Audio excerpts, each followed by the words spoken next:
Gabriel, ఎవరితో మనోడు తెగ మాట్లాడుతున్నాడు? ఆయన పెళ్లి చేసుకోబోయే అమ్మాయితో మాట్లాడుతున్నాడని. బాగా ఫ్రస్ట్రేట్ అవుతున్నట్లేదు. మొదట్లో అంతా బాగానే ఉందని, ఇప్పుడు అమ్మాయి కాదంటుంది, మనవాడు తీసుకోలేకపోతుంది. బ్రతిమలాడో బలవంతం పెట్టో ఒక వ్యక్తిని మన జీవితంలోకి తెచ్చుకొని ఆ వ్యక్తితో సంతోషంగా ఉండలేము. మన విలువ తెలియని వ్యక్తులు మన జీవితంలోంచి వెళ్ళిపోతేనే మనకు మంచిది. మనల్ని ప్రేమించి మనం వాళ్ళ జీవితంలోకి రావడం ఒక ఆశీర్వాదం అని అనుకొని మన లైఫ్లోకి వచ్చిన వ్యక్తి జీవితంలో ఎదురైన ప్రతి ఆటుపోట్లలో కూడా మనకు చేదోడు వాదోడుగా ఉంటారు.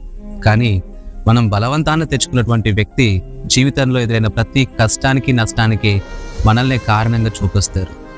ఓ చిలకని పంజరంలో బంధించి ఇది నాది అని చెప్పడంలో అర్థం లేదు. ఆ పంజరపు తలుపు తెరిచిన తర్వాత కూడా అది ఎగిరిపోకుండా నీతో ఉండటానికి ఇష్టపడితేనే అది నీదవుతుంది.